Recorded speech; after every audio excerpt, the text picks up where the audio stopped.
All right. So you're ready for your word? Go for it. Grab it out of the can here. This is a good one. All right. Your word is reality. Wow, that's a tough one. Yeah, well, okay. I think most people think of reality um, as something that is quote unquote objective, meaning that it is a point of reference that one can somehow measure one's subjective experience against, and then another person can measure their subjective experience against that same point of reference. But now this is where it gets a little fuzzy because what do I mean when I say same? Um, right? If I am um, holding a physical object and I say, well, this feels like an apple and it smells like an apple, and I take a bite and tastes like an apple and I give it to another human person, uh, and they do the same kind of measurements, measurements being using their actual human senses. They also take a bite of the apple, and this person also agrees. Yes.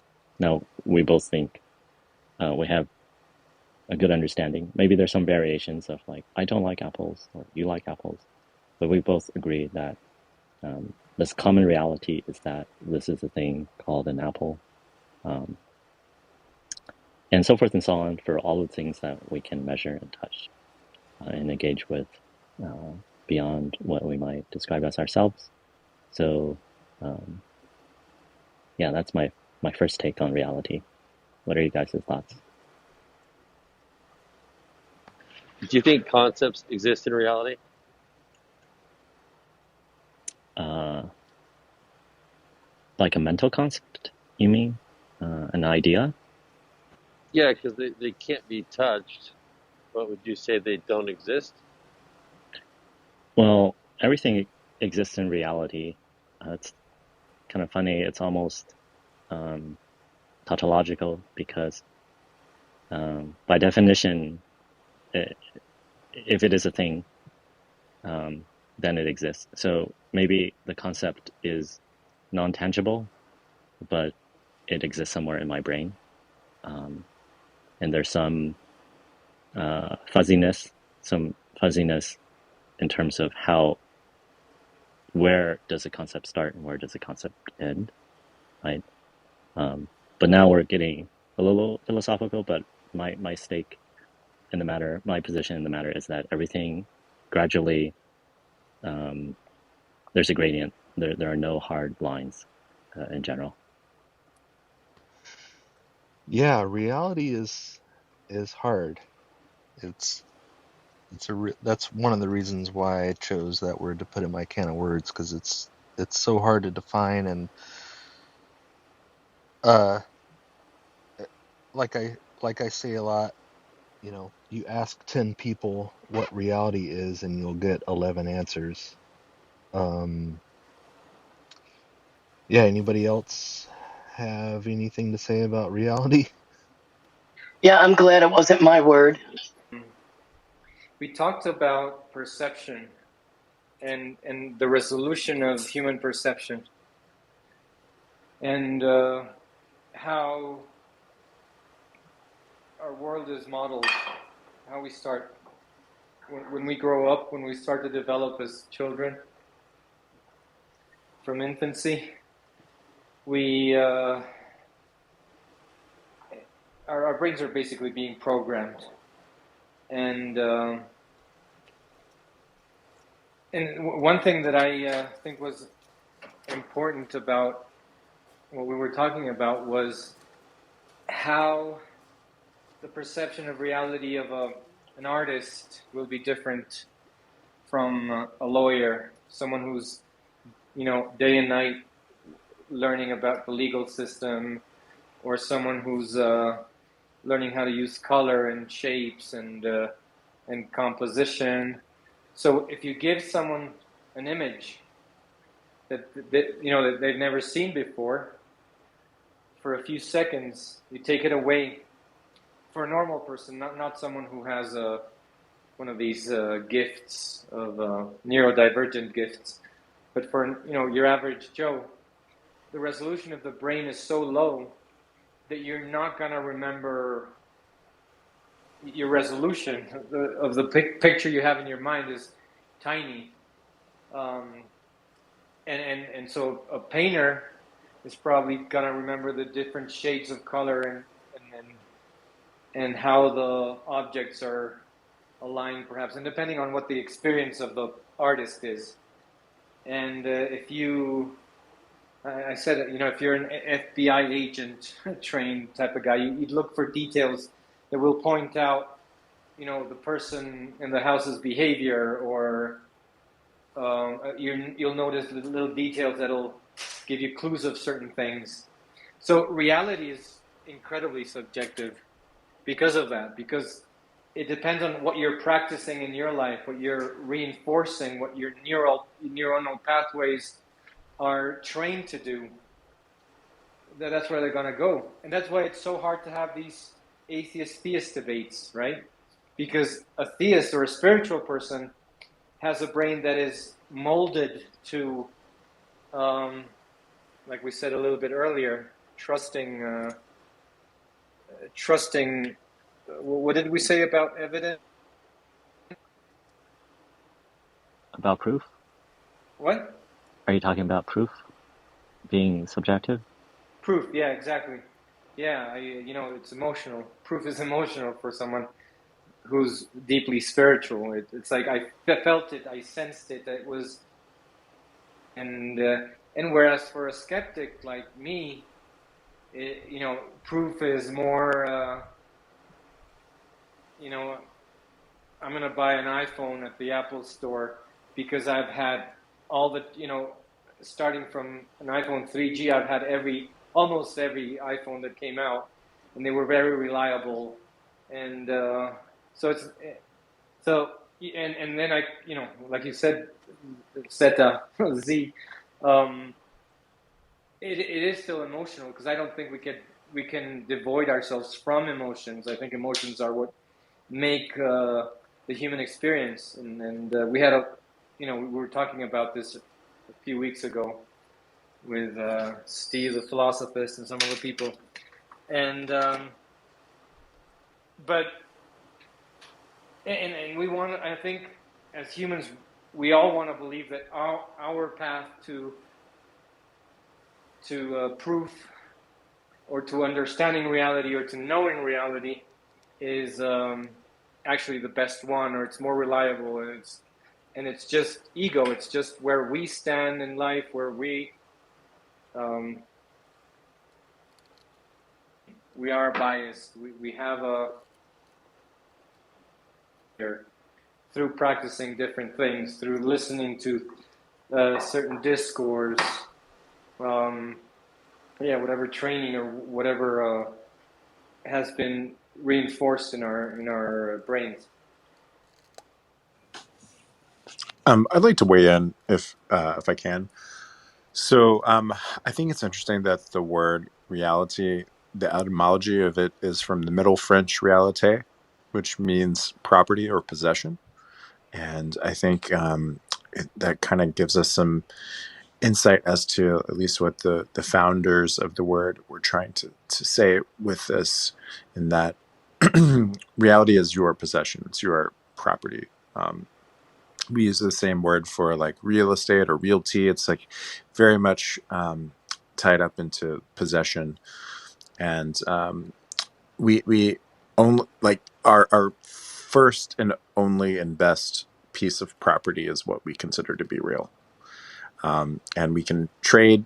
We can break that up and maybe say intersubjectively, like, I will let this talking head in front of me have some ownership over what my reality is, and maybe that person seems like an expert, maybe they're a scientist, but effectively you're leasing out some portion of your ownership of reality when you do that. which is fine. I mean, we all kind of do it. But yeah, it's interesting to think about reality as a possession. Hey, Brent, I've got to push back a little bit. I've never used the term reality mean the way you mean it. Do you think it's possible that the etymology of this word in particular doesn't really have anything to do with the way it's currently used today? Well, I mean, whether you use it that way or not, I'm just pointing out the historical root of the word, and I think there was some wisdom behind that, right? Because ultimately, you decide what is real as a subjective consciousness, right? And most of us decide to, intersubjectively share possession of that with others. So I think it fit. I think most people use it in the sense that the etymology suggests, maybe whether you realize it or not. Are you My familiar with the question, Are you familiar with the etymology of the word artificial? I don't think I've looked at it recently. Can you share? Yeah, it used to be synonymous with artistic, but now it means the opposite. It means fake. Automatic has a similar etymology where it used to mean having to be done by hand, as opposed to being automated in the sense that we now think of it. And there are people that feel like the etymology is the really real, truly true meaning of a word. I can't objectively tell them they're wrong, but I know when I have a conversation with someone, I just need to make sure that we both have the same understanding of the word and how we're using. And so I generally don't refer back to the etymology of a word, but not that there's any major point I'm trying to make. I just want to say that out loud. Yeah, I think etymologies are much more interesting than definitions. Definitions often get perverted from the original intent of the word, and that's okay. But why not just create a new word at that point, right? So I think it's a little lazy when definitions stray away from etymology, and I think it just gives some insight into what the ancient, often maybe not super ancient, like this word is from 1540, but it also derives from the Latin, which had a similar meaning. Yeah, how the historical human mind viewed these things, which we're so quick to discount because we think that the far further back that history goes, that people were stupider, and I actually think that in many cases the opposite is true. Yeah, I agree with you. I don't necessarily think that at all, but I do think the meaning of words changes over time. For example, soldier. Soldier used to mean someone paid in salt. We don't use salt referring to soldiers at all in our language at all. And I think it'd be disingenuous to try to say, hey, we need to understand when we say soldier, we mean people paid in salt. Because the term has mutated and grown. So yeah, that's all I want to say. But terminology changes. I don't think there's anything wrong with that. But I think relying back to etymology and saying, hey, this is what the word really means, not that you did there, is not accurate. You can't say this is what the word originally meant when it was originally used. Yeah, I agree with that. But in a lot of ways, like the term artistic, the term reality, I feel like we've moved on and we've changed the way those sounds, we've changed what those sounds mean to us.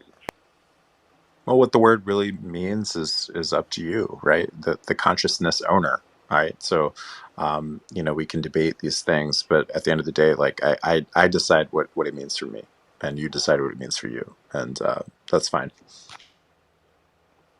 I just want to say, this is interesting because one can also, just for fun, I guess, like a game, look at the etymology of a word and say, is there a sequence of dots that we can draw lines such that it still kind of makes sense in some like really niche way? And I understand like the modern words have definitely a lot of modern connotation. But I was just thinking about this while you guys were talking. Like for the word artificial, right? So it might have meant artistic, and I was thinking, well, artistic is just craftsmanship.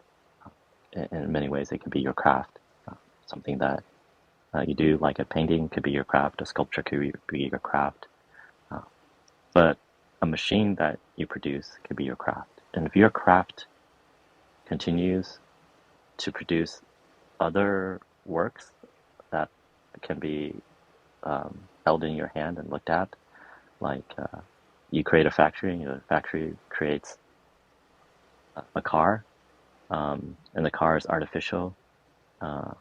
In some romantic way, that car is actually, if one were to imagine you lived, several hundred years ago, the ultimate form of art. It is just such a amazing result of human ingenuity. And then, what was the other word? Brent was talking about reality and something one can own. I think I can match that up with when I was trying to describe reality as Alfonso mentioned, as something two subjective humans can say, hey, this is an apple. We both agree. We agree to the point of practicality. So if we both agree this is the apple, then when I give this to you, your understanding of its value is similar enough to mine that we can trade things such as apples back and forth. And it's like a very practical reality. It's reality to the fidelity of practicality, if that makes sense. And then soldier being paid in salt, that's fascinating, because obviously, when I think of a soldier in the modern times, it's, perhaps a warfighter or a member of the military, right? It's a very kind of, what does that have to do with salt? And I'm thinking, what does it mean to pay someone in salt instead of paying someone in gold, or to pay someone with food? Salt is a natural resource. It's one of the earlier on. It's like a very precious resource, and now we can just extract it out of seawater, I guess, if you have enough energy. But still, and it's something that doesn't decay, something that literally your body needs, and then it's something your body loses when you exert yourself. It's almost like tears. So to pay a soldier in salt might be romanticized as to replenish that person's tears for this type of work. So I just looked it up. It looks like the etymology of soldier just means to pay, and then the word salary actually comes from salarium, which was a reference to salt, which sometimes Roman soldiers were paid. But the word soldier, I don't think has anything to do with salt, but salary does. Okay, I'm just going to concede this point. It's not important. I'm going to say you're right.